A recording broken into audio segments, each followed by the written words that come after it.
Good evening, ladies and gentlemen. My name is Kenya and I'm with Medtronic. Thank you so much for joining us this evening for our webinar. It is being hosted by Dr. Childs of Arkansas Urology. We will be introducing him in just a few minutes. We are giving individuals enough time to log on. Sometimes there's a few challenges with getting logged on, and we want to make sure that everyone has an opportunity to join us. So while we are waiting, if you look on your screen, there is going to be a poll that's going to come on the screen. If you'd be so kind and to fill that poll out, we would greatly appreciate it. We will begin the webinar in approximately a minute or so. Again, please take the time to fill out the poll. If you have questions during the webinar, there is a Q&A box for you to fill out your questions that we will be answering towards the end. Again, this is anonymous. We do not see your name and we do not see your faces, so feel comfortable enough to ask the questions that you would like, and we will address those at the end. So at this time, I am going to turn it over to my colleague, John McCoy, who works very closely with Dr. Childs, and he will introduce our presenter for the evening. John? Thank you, Kenya. Yeah, welcome to everybody who is joining us here tonight. And thank you for taking the time to sign up and to be a part of this. I work here in Northwest Arkansas, only a couple miles down the road from Dr. Child's clinic. And I serve from basically Bentonville, Bella Vista area, all the way down to Fort Smith, working with doctors here and patients, and certainly all the patients with Dr. Childs. And so we're so excited to have him here with us tonight to be able to present to you on OAB and the potential treatments there are for this. And so wherever you are, you might be logging in from all kinds of different places across the state or here locally. Know that I would love to meet you and to help you however I can, to be a liaison between you and the office, to work with you and to help you get the treatment you need. I'm not a provider, but I can help you get to him. And so Dr. Childs is committed to this and doing a great job of helping and treating patients that have these problems, along with many other issues that he sees urologically. And so no matter what it is, you can feel very confident that Dr. Childs is going to work you up properly and take care of you. So we're so excited to have him here with us tonight, and he is going to be presenting and giving you guys all this information at the end. If you have questions, he'll be answering those questions directly with you. Please put those in the chat so that we can get to those and make sure that you get everything that you need taken care of tonight. I'll also be on here at the end if there's anything you need from me. So with that, I will turn it over to Dr. Childs. Good evening, everybody.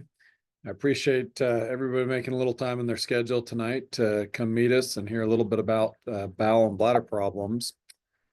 I'm going to start this introduction page, I guess just a little bit about me. I've been in Northwest Arkansas since 2012, specifically with Arkansas Urology the past 6 years or so, and originally from Texas, but came from Minnesota where I trained at Mayo Clinic, and I remain very passionate about taking great care of our urology patients and helping them get the best outcomes for their urology needs. And we do quite a bit of different parts of urology, from cancer to avoiding dysfunction and incontinence and bladder problems, as well as many other things. And so this is a topic this evening that I feel very strongly about and very passionate about, and I hope is very educational for you in terms of finding out more about what this is and what your options are, and hopefully giving you some hope that there are some great solutions out there. Okay. And as we go through this, like I mentioned, there's a question and answer part at the end. So put your questions in, and they're going to be compiling those and summarizing, and we may not get to every single one, but we'll try to answer as many as we can. And there'll be ways to get those questions answered if we're not able to answer them here. So to kick us off tonight on bladder and bowel problems, we wanted to start with this video. So I'm going to start this video and upsize it. It's about 3 minutes long or so, and then we'll launch into our discussion.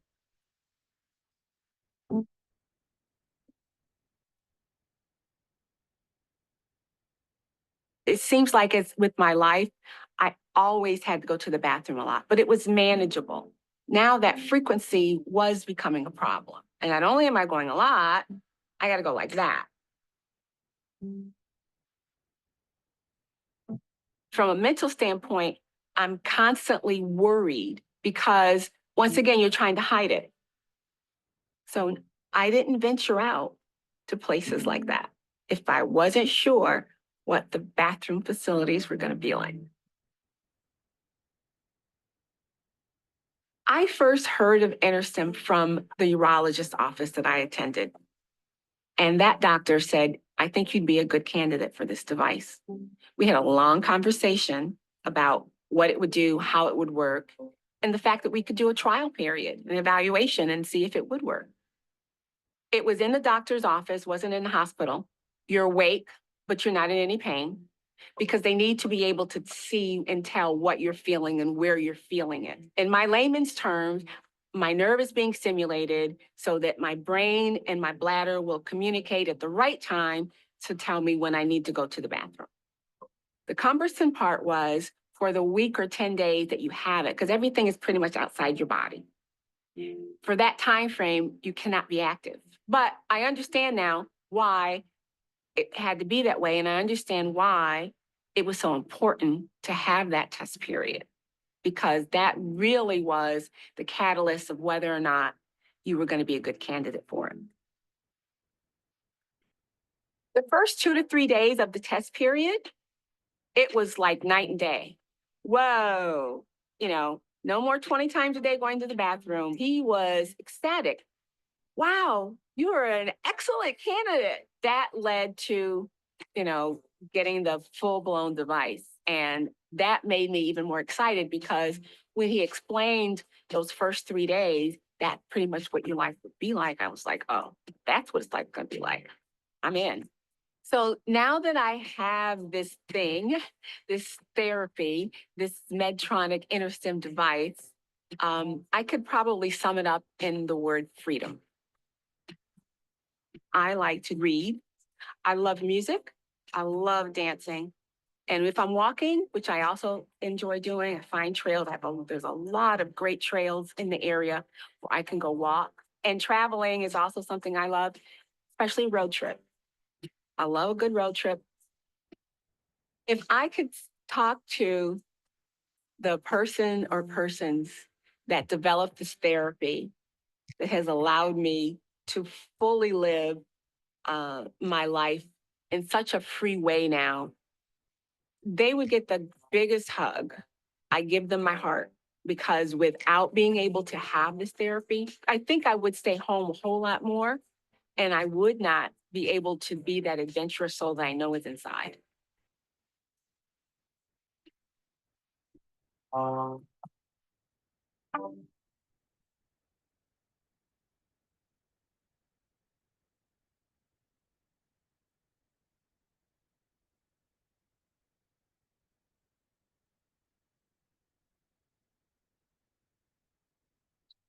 Well, hopefully, hopefully some of the things that she shared, you can relate to, maybe not every single one, but I think that those are all very common things I hear my patients talk about. These are some of the some of the questions, things like, will I ever regain control? How can I possibly go on a date or go to social activities? How can I go to an outdoor celebration or someplace where there may be a question about how close the bathroom is or the quality of a bathroom? This sort of thing certainly, excuse me, interferes with some jobs and access to the bathroom, and it does create social issues where people are hesitant to leave the home and go out and live their life. And certainly we see a lot of pad usage and issues related to wardrobe choices in terms of what you can and can't wear. So it's great to be able to share with patients that we have a lot of options for this, and this is not something that they that they have to live with. There's multiple treatments, and there's not a one-size-fits-all approach, if that makes sense. And so I hope to be able to educate everybody tonight about some of those options. So bladder and bowel issues are not inevitable. Not everybody deals with them as they get older. I often hear that people kind of just accept it and live with it because it's part of getting older. We see a lot of things like people urinating many times a day, oftentimes more than 8 times a day, or getting up many times a night where they're not getting a full night's rest. We also have patients who restrict their fluids to deal with this issue, and that leads to other problems like urinary tract infections, and painful urination, what we call dysuria, and even stress on the kidneys. So this really can have some major issues on your general health. We talk about a lot of symptoms of that sudden urge to pee, where there's just no time to get to the bathroom. We oftentimes talk about how many pads you're using and how to get out of pads, or how to at least use less pads. And this certainly becomes an issue when you're planning activities around access to the bathroom, or you're starting to know where every single bathroom is on your trip to the store or places like that. So this is a very common issue. I really think it affects people of all ages. And what a lot of my patients getting older don't realize is I see younger men and women with this problem in their 20s and 30s. And I trained in pediatric urology as well. And this is a problem in that area where some people have got very dysfunctional bladders. And these treatments we're going to talk about tonight are not just used in people who are getting older, but they're used in younger people with these issues as well as children. And there's a lot of things that we can do, but I really think that this has a detrimental effect on overall health. It affects sleep, it affects confidence, it affects loss of self-esteem, and just overall feelings of poor health. And there's some statistics here that kind of show you just how common this is. So it's certainly every day in my life in terms of taking care of patients, but it's still a very common thing when you look at the general population. The good news is there's a lot we can do to help. I just think a lot of people don't realize it. They're not willing to come in and visit with us, or they're embarrassed and don't want to talk to their doctors about it. But there's a lot that specialists can do in this area to help get life back to normal, essentially. I think it's helpful to talk about some of the causes of these bladder and bowel problems. Some of this can be daily habits, including what you eat and drink. If you have a few more years of experience, you'll probably agree with my statement here that I think that the things we do in our daily lives in terms of what we eat, drink, and what we do affect us differently as we get older than when we were younger. We certainly start to notice that, and it can influence some of the things that we do.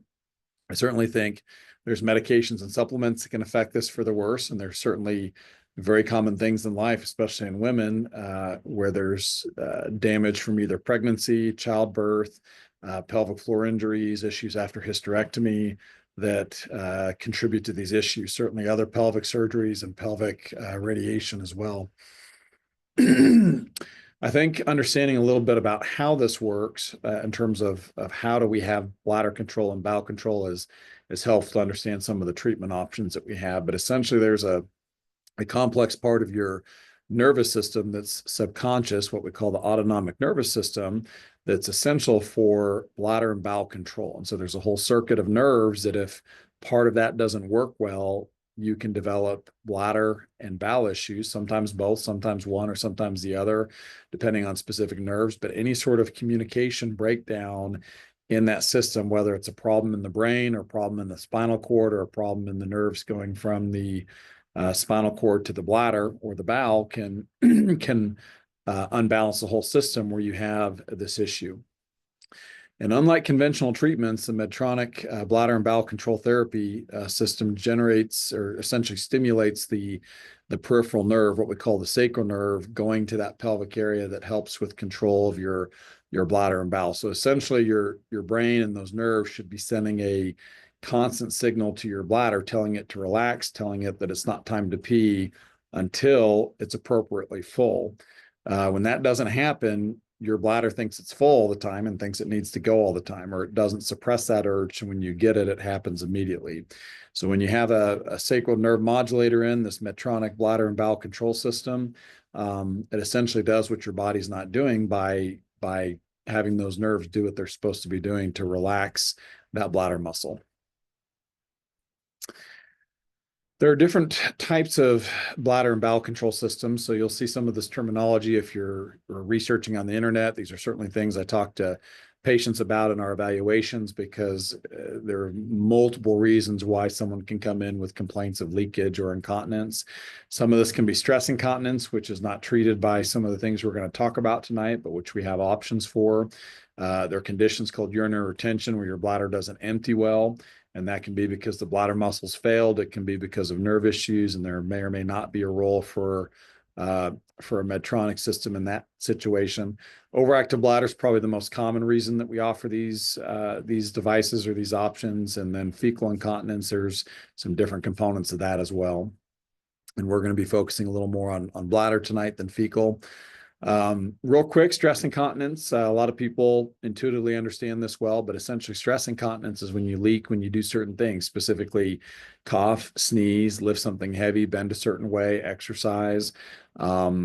And it can often be treated with things like physical therapy, dietary changes. There are certain procedures for the pelvic floor that can help this. There's actually quite a bit of stress incontinence. It's actually more bladder dysfunction, meaning that you have a cough or a sneeze and it's not a weak sphincter, but that can set off the overactive bladder part of things that leads to the urge incontinence. And so there's some things we're looking for there to really differentiate stress incontinence from urge incontinence. Urinary retention is essentially where the bladder gets full, and you don't necessarily feel this, unfortunately. So sometimes this shows up as a constant drip, drip, drip, or can sound like stress incontinence. So if you come to our office, one of the first things we do in our evaluation, sometimes even before I visit with you, is our nurses do a bladder scan to measure how full that bladder is after you have tried to empty it all the way. And sometimes it's a lot more full than people realize. Even though they feel empty, they can be relatively full, and this can contribute to the frequency, the urgency, different types of incontinence. And so that's something that we're looking for. This can occasionally require some sort of catheter, can lead to things like UTIs. It can certainly show up as a weak stream or dribbling, but it's always on our radar. And traditionally, the Medtronic device doesn't treat what we call obstructive urinary retention, but it does have indications for non-obstructive urinary retention, where essentially the bladder's weak for some reason. And that's a very important thing that we're looking for as we evaluate our patients to understand how we can help the symptoms. And a lot of what we talk about is overactive bladder tonight. This essentially is defined as going often, right? This is strong urges and ability to suppress the urges. It's going to the bathroom a lot more often. You may know other people who have some of these issues, but if you're the friend in the group who's always being teased for going to the bathroom quite often, this is typically the most common reason. So urge incontinence is part of this symptom complex, but urge incontinence is where you get that urge and it's coming whether you want it to or not. So you have so much time to get to the bathroom.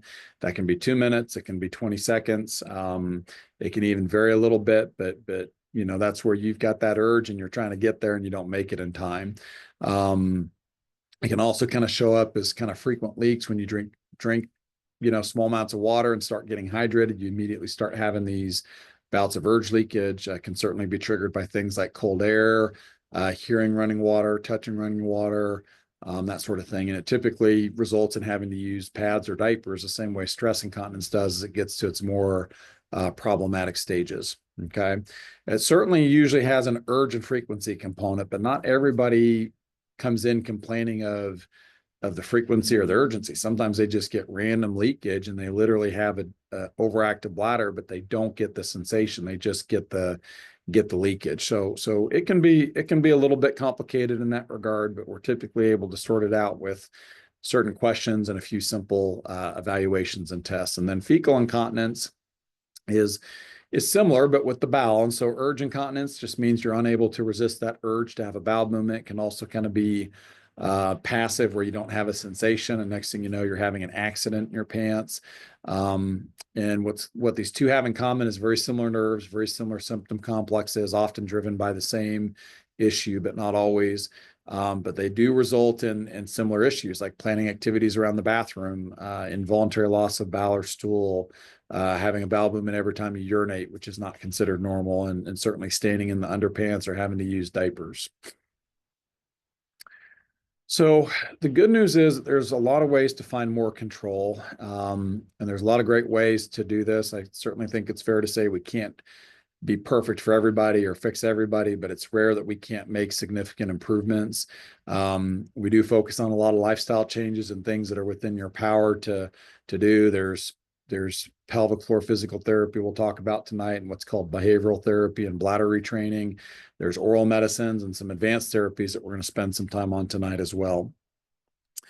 So as we talk about lifestyle changes, these are fairly simple, and people don't always realize that this has happened because they're used to doing certain things. And as they get older, those things affect them differently, but it kind of happens gradually where they don't realize it. So I oftentimes challenge them to make some changes. And a lot of people are usually pleasantly surprised when they take that leap of faith and make some changes that they see the benefits. There's a lot of dietary irritants that can be an issue, especially things like coffee, tea, caffeine, alcohol, soda, anything carbonated. I'd probably say diet sodas and artificial sweeteners are probably one of the biggest bladder irritants out there, but there's very good bladder irritants like tomatoes and citrus and even things like chocolate, honey, and milk. So there's some extensive lists out there, and it's as individuals, a lot of other food sensitivity. Sometimes you can be particularly sensitive to a certain food or beverage that really causes problems, okay?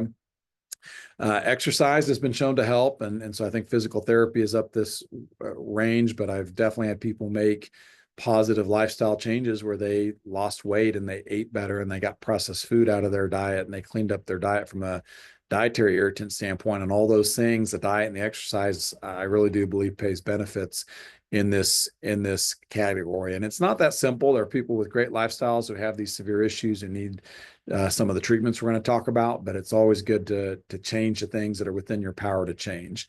And I'm definitely a big believer in pelvic floor physical therapy. I often tell patients I don't get through half a day of clinic without sending a man or a woman to pelvic floor physical therapy to work on these things, right? This is not just a female problem, but also affects men.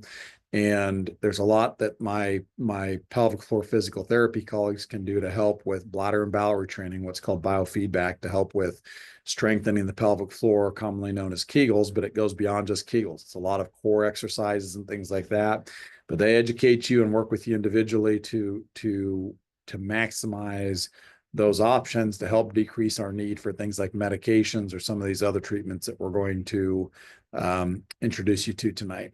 There's obviously medications, and I bet a lot of you guys have tried some of these medicines. I'm certainly not always a fan of medications, especially when they have some of the problems that this group of medications has, but they can be effective. They do work for some people.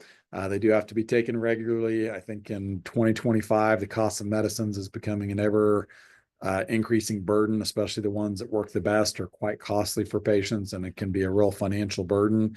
The ones that are cheaper, that are older, tend to have the most problems and side effects, especially in my patients getting older. So it can be sometimes very challenging to even try them because they've been linked to side effects like constipation, dry mouth, blurry vision. Some of them can cause hypertension. Some of the older, cheaper class called anticholinergics have even been linked to cognitive changes and increased risk of dementia. So they're really to be avoided in our older patients, even though sometimes insurance companies force us to use them. But some of those medicines, because of those side effects, have fairly high rates of discontinuing. And unfortunately, a lot of people try the medicines. They have these side effects, even though we talk about it and what our backup plan is, and people don't come back to see us and kind of just give up because they feel like they can just live with it and it's just part of getting older, when really there's a lot of things that we can do if we can't find a medicine that has that balance of being cost effective without inappropriate side effects. So medication failures are not a surprise. We have some success with them, but I'm also never surprised when we have to abandon them because of the side effect profile and the cost burden of some of the ones that have less side effects. We're definitely big fans of these advanced therapies because I feel like these are things that actually fix it rather than kind of put a Band-Aid on it where you have to take a pill the rest of your life. When we talk about advanced therapies, that typically means what are called sacral nerve modulator systems like the Medtronic InterStim system. There's something that is called the Medtronic Neurosystem, which is a type of posterior tibial nerve stimulation, which is very similar to the InterStim device. And we'll talk a little bit about what those differences are, but the gist of the technology is very similar. What's very different is the injected medicines. And so we're going to talk about Botox tonight. And Botox is an injectable medicine, essentially a bacterial toxin that we can inject in the bladder. And that's got some benefit. It also has some downsides to be aware of, but that's something that we talk to people about when we talk about advanced therapies. And then when you look at purely bowel control, typically that means Medtronic InterStim systems, and there's sometimes other things that are going on that surgical bowel specialists can offer if there's things like rectal prolapse, or if those things don't work, the colon and rectal surgeon specialists can oftentimes find solutions for that. So even though there's some overlap, it's typically treated with one of my colleagues who specializes in bowel disorders. So real quick on Botox. Botox essentially is the same Botox people get in their face. That's technically a muscle paralytic. It's a bacterial toxin, for lack of a better phrase, that has been harnessed for medical purposes to paralyze muscle, can paralyze what's called skeletal muscle in your arms or your face, or wherever doctors use it. In the case of cosmetic Botox, that means paralyzing muscles in your face to alleviate the wrinkling effect from muscle tension. We use it in the bladder to relax the bladder, and I do think it can be relatively effective. We do a lot of these in the office, but they can be uncomfortable and painful enough that a lot of people do them in the OR. And they do have to be repeated. And there's some different things out there. I'd say, well, best case scenario, maybe once a year, but realistically, most people every 6 to 9 months, and a lot of people even less than 6 months. So it is kind of getting repetitive when you have to do it over and over and over again. I do think it can be effective. And you know, they quote a study here saying it's comparable to oral medicines. I'd probably argue it's probably better in a lot of ways in medicines, and it has a different set of side effects, but it does have some side effects to be aware of. There's a rare chance of severe allergic reaction. What I mainly worry about is the bladder being weakened, meaning if your bladder is already kind of weakened and we give it Botox, it makes it more weak. We could actually go 2 steps forward, 4 steps back. And so it's a problem if that happens because there's no reversal agent. You have to wait for it to wear off, and that can take up to 6 to 9 months to wear off. And it can mean that you have to use a catheter for a time, or have a catheter in if you can't pass a single-use catheter. So there's some downsides. It certainly doesn't address the pathology of the bladder-brain communication issue. All it does is paralyze the muscle, so it kind of just tones the muscle down essentially. So it has its role. It's well established, but it has some downsides to be aware of. So when I talk to patients about Botox versus Medtronic InterStim, we really try to just lay out all the pros and cons. And there are certainly times I encourage people to do one over the other, depending on their situation. But typically it becomes more of the patient's preference based on how they feel about each option and what they're more interested in trying first. Real quick on percutaneous tibial nerve stimulation. The brand of this is Medtronic Neuro, and essentially what this is a device that you come into clinic and you wear for about 30 minutes once a week for 12 weeks. And you just sit there and read a book or play on your phone, and the nurses kind of run it, but they set this thing up essentially on your ankle. It's not painful. Think of it as like an acupuncture needle. And that device sends an electrical signal into that tibial nerve up to where the nerve roots are in the spinal cord. And interestingly, this is the same nerve root and area that we are targeting in the sacral nerves that we'll talk about when we look at the sacral neuromodulation InterStim system. So this has to be done for 12 weeks. It has a modest success. I generally quote people about an 80% chance of improvement, with about 40% of people seeing a significant improvement in less pads or getting totally pad free. So it definitely has its role, but it does not work as good as the sacral nerve modulator system. And generally what I tell people is I have no problem trying this first, but if they do well with this, typically it's a very good bet that they're going to do well with the sacral nerve modulation system called InterStim. So this is a reasonable way to go. You do have to do maintenance treatments, and so you can't just be done at 12 weeks. You have to keep doing it. And I do worry, and I do see that when people have done well at 12 weeks and they go to maintenance, they get some decline over time, and it's not unusual to have to move back to something else. And so I offer this, but I really think it's typically better to look at something like the InterStim, if that makes sense. As we talk about the InterStim sacral nerve modulation system, essentially this is what I like to call a pacemaker for your bladder. I think a lot of people are comfortable with the idea of pacemakers. Almost everybody knows someone who's had one. They're not as say scary as something that we're talking about putting in you for your bladder. But the technology is very similar. Essentially, there's a battery generator that hooks up to a lead that stimulates the nerves going to your bladder that does what your body's not doing. This is not something you should feel. It's not something you should be thinking about every day. It's just kind of out of sight, out of mind.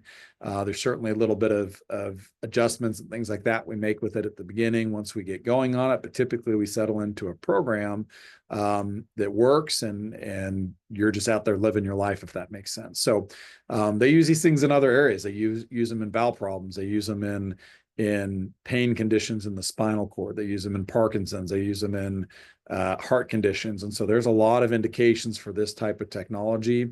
And fortunately, it helps with these bladder problems. And so essentially what we do is we hook these leads up to the nerves going to your bladder, and it gets connected to this generator, which can be controlled by a remote control. And there's different settings. You don't want it so high you can feel it, but there's different ones that work differently for patients in terms of different programs. So there's some technical jargon there that we don't need to get too much into, but ultimately we know that this can be very effective. It has very high success rates, and essentially it mimics what your body's not doing. And I think that's why it works so well. The implant itself kind of goes just underneath the skin in the upper buttock area. We kind of put it over to the side, so it's not something you're sitting on. It's not something anyone's gonna see in a bathing suit. It's very discreet. It's just a couple centimeters of an incision is as big as the incision gets. So it's not a real invasive sort of thing. They now have recharge-free and rechargeable options. Back in the day, when I was younger, they had these devices that typically had to be changed on occasion. And on average, they would get changed about every 5 years because the battery would wear out, very similar to what's happened with some of the pacemakers over time. If you were using higher settings, they would maybe wear out in a few years. If you were using lower settings, they could last more than 5 years, but invariably battery changes were part of the deal. The devices now, just like other technologies, the batteries have gotten much, much better. And a lot of the shelf life on these batteries is felt to be more than 10 years, if not 20 years. And I'm sure there's some variability in what we're going to see, but engineering wise, that's what they see and predict. We just haven't had these newer ones around long enough to say, hey, on average, it's 18 years or 20 years. The recharge ones can work well, but for a lot of my patients getting older, I usually prefer the recharge free so that you're not having to mess with recharging it every month. And typically if it's going to last 20 years and you're 75 years old, chances are you're not going to have to worry about a replacement. But if you do, it's real easy to switch out. It's a very simple procedure, even if you're older and more frail. But that's kind of a choice we have to kind of make when we settle on one of these, is whether you go recharge or recharge free. Okay. But this is something that tends to work very well. Success wise, we see typically over 90% success. And the way we figure this out was alluded to earlier in the video of that lady who kind of talked about her experience. We typically have to do a trial. Technically, to qualify for a trial, you have to try some other things first, which is why we have our overactive bladder pathway. On that pathway, we talk about the dietary changes, the lifestyle changes. We typically want you to work with physical therapy, but these are all things we have to document clearly for insurance companies to show that we have tried the less invasive things. Almost every insurance plan out there, including Medicare, is going to require that you try at least a couple medicines, usually 2 or 3. Typically, by the time we fail a third medicine, I'm not real optimistic that we're going to find one that works. There's probably about 8 of them out there. So technically, you can try everyone, but you absolutely don't need to. Typically, I think you fail, 2 or 3 medicines, and I'm having a serious talk with patients about these advanced options. So the way the test works, we typically do it in the office. It's very simple, takes us maybe 15 or 20 minutes. Guys like John kind of, do the prep and get you ready. So essentially, I come in and you're positioned, essentially tummy down, and we have the tailbone area exposed and essentially do a little bit of numbing in terms of a little bit of shot. And we use a small needle to kind of guide an electrode into kind of the tailbone area where the sacral nerves are. And we're aiming for specific sacral nerves. When we do this, we're kind of asking people what they feel, and there's certain sensations that we're looking for that indicate that we're on the right nerves. And we can do little test stimulations to kind of know that we're there. Once we're in that sweet spot and we feel like it's an optimal position, we deploy the electrode, which is literally this little tiny wire that'll come out of the skin that we tape down to the back. And those little electrodes, those little wires, get hooked up to an external generator that you wear on a belt. And that's kind of what's shown in that picture there. If you look at the skin between the shirt and the khaki pants there's a little holster holding that device. And so you just wear that for a few days. You can do it up to a week, but typically we just need to document a couple of days of success, 24 to 48 hours. The leads will fall out on their own sometimes. So if they get caught on something, or the tape comes off and you pull on it, they'll fall right out. So they're not going to last for very long. But if we can show in a trial period that this works very well, we can make a very good argument to insurance companies that this is an effective way for you to go, because most of the cost for this is on the generator. Everything else tends to be fairly cheap. So we don't want to just put expensive generators in that are not going to necessarily be the right thing 10% of the time. So at this point, if you have a successful trial, I think the success rates are very high after that. I can't ever guarantee they're exactly the same, because it boils down to how well that lead sits on the nerve. And so sometimes we'll get lucky and it'll be perfect the first time, and then sometimes we go back to replicate that and it's not quite as good, but typically it's the same. And so from that standpoint, typically when we have a successful trial, I feel very optimistic that the patient's going to be very happy if we put the device in terms of placing the generator. So I'm going to pause on this page for just a minute in case you want to scan this app here to get this app. This is a good resource for you that you might want to check out, but it has some tools that we use, things like bladder diaries, symptom scores, but it's got a lot of good educational things that talk about the diagnosis, conservative therapies, medicines, can give you more information on advanced therapies. And so I'll try to pause for just a minute longer. So if you want to take a picture of this or scan this, you can. I'm sure you can find it in your app store by just looking up Medtronic, My Journal, should come up. So this is a great option to be aware of that you might find helpful. And then as we go to this page, just a quick blurb on MRI. Historically, in the older generation devices, MRIs could be a little bit of an issue. A lot of these were not MRI compatible, and we did run into some situations where we had to remove these devices for medical purposes so that a patient could get an MRI. Times have really changed now where a lot of these devices are really MRI compatible. So if you get online and do some research and you get nervous that, oh, if I get one of these, I can't have an MRI, that is not the case in 2025. Everything we put in now is very MRI compatible, and I honestly can't think of a situation with a modern device where someone couldn't get an MRI. So there's kind of a lot on this page that you could take a look at. I think these will be available online afterwards if you want to watch this presentation again and really kind of delve into this. But bottom line is, you don't have to be worried about having one of these out to get an MRI. I've not seen that happen yet. Maybe there's a scenario out there, but if there is, it's not a real difficult thing to remove one of these for a situation like that. Okay. So that used to be a big concern when we put these in. No longer is it a concern. And so I'd put everybody's mind at ease that that's not something that they need to be worried about. And then on this page, I always like to emphasize, I love doing these. They're great options. We love helping people as urologists, but this is not necessarily the right thing for everybody. So as people come to see me, we really ask a lot of specific questions. We oftentimes have to do some testing before we settle on this. We certainly have to do the things we talked about earlier in terms of try dietary changes and pelvic floor physical therapy and biofeedback and typically try some medicine. So we can't always just on day one say, hey, let's go do this, because I do think it'd work for a lot of people that way, but we have to kind of escalate through it, which is why we have what's called an overactive bladder pathway. But a lot of people who do walk in the door are going to be good candidates for this when they have these classic symptoms. We certainly exclude indications where they wouldn't be a good candidate and help them out with the things that are appropriate. But at this point, kind of what I would say typically is the patient the patient who's most likely to say, hey, we need to have a serious talk about this on day one. They've already done some of these things before they saw me. They've already removed the dietary irritants. They've already done some form of physical therapy. A lot of people have already tried multiple medicines by the time they get to me. So if they come to me in that situation, I'm not going to make them try more medicines if those things have not worked, right? We're going to go immediately to documenting what we need to do, doing some of these bladder diaries that insurance requires to document your symptoms, and doing some of the diagnostic testing that we do to just make sure that we have the right diagnosis and that we're not missing anything. This is a proven therapy, and I like the slide in purple that really says that pretty much 90% of people have success with this. So this device has been a life changer for a lot of people. There are many testimonials out there. This is not a new or experimental thing. There have been hundreds of thousands of these implanted over the years, and this technology's been around, I believe, for over 25 years. And so this is a very good technology. It continues to get better, like a lot of other good technologies out there, and has very high satisfaction rates. And definitely you can make an argument that it's far more effective than chronic medication use.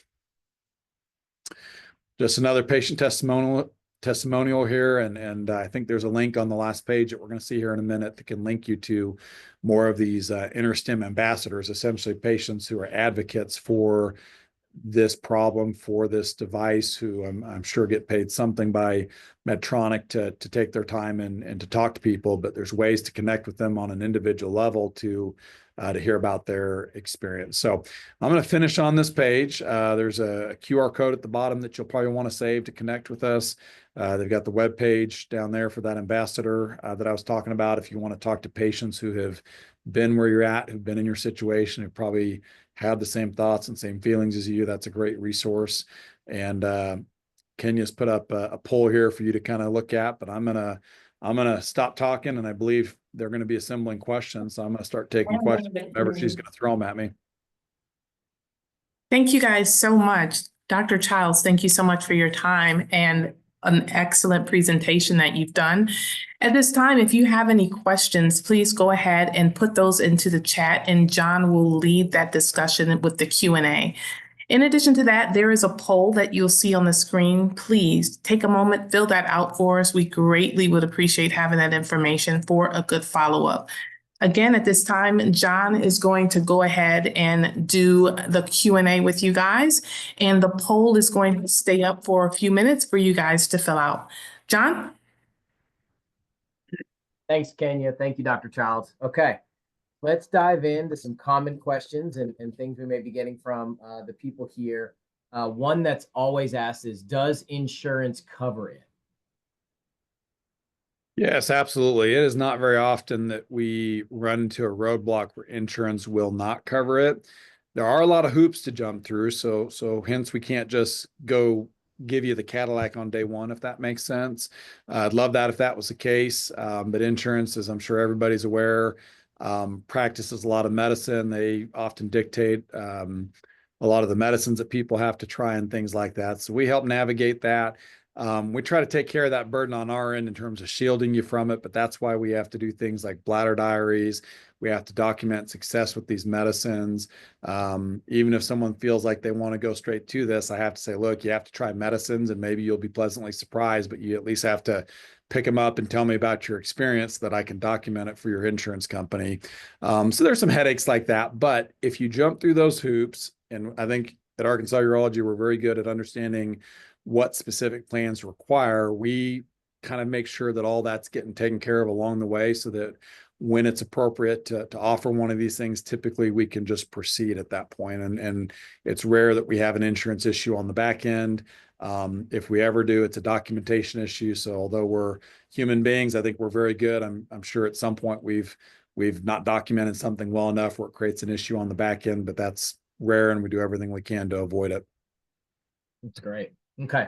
Next one we have is, will I be limited in activity?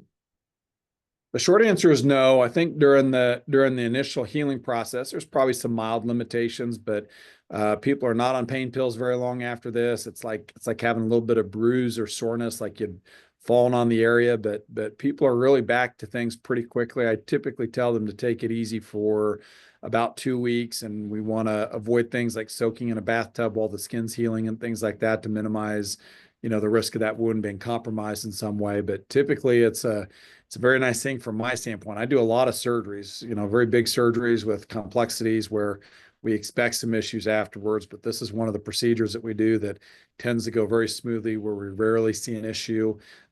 If anything, a little bit more bruising than average, or a little bit more soreness, it gets better with time. Rarely can infection happen. I've really not seen any infections. I've come across a couple out there, and like any infection, it can be a problem, but I think with early recognition, we can jump right on it and minimize any problems from that if it were to happen. That's great. Okay. Couple more. How long does the battery last? I think it boils down to it probably boils down to who you ask, right? So back in the day, we would say 5 years, but these newer batteries with this newer battery technology, as I talk to the company and different things like it, they tend to say over 20 years, but they kind of say it like a politician where it's not been tested for 20 years, right? That's kind of what the engineers estimate based on average use it'll be. There's different levels of settings. So if you got the thing up to max power and it's on the highest setting, it's probably not going to last 20 years, right? It might last 7 or 8 years if you have it on high the whole time, versus somebody else may have it on just a whiff, just a little bit, in which case it theoretically could last 30 or 40 years. So it's estimated to be 20 years, but we don't quite know that yet. These newer ones have been around for a good number of years now, probably in the range of, I believe, 5 or 6 or 7 years, and I've not had to do a battery change yet. Does that make sense? So whatever average is, it's not 5 or 6 years. And so from that standpoint, it's something that I worry more about in the 10+ year range on the early side, realistically for a lot of people over 20 years. Awesome. Okay.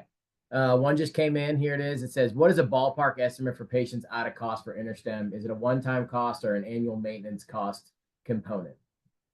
So typically it's kind of a one-time cost kind of thing, but ultimately it comes down to your insurance plan and your deductible, right? So we're all probably kind of familiar with copays that you have to pay every time you see the doctor.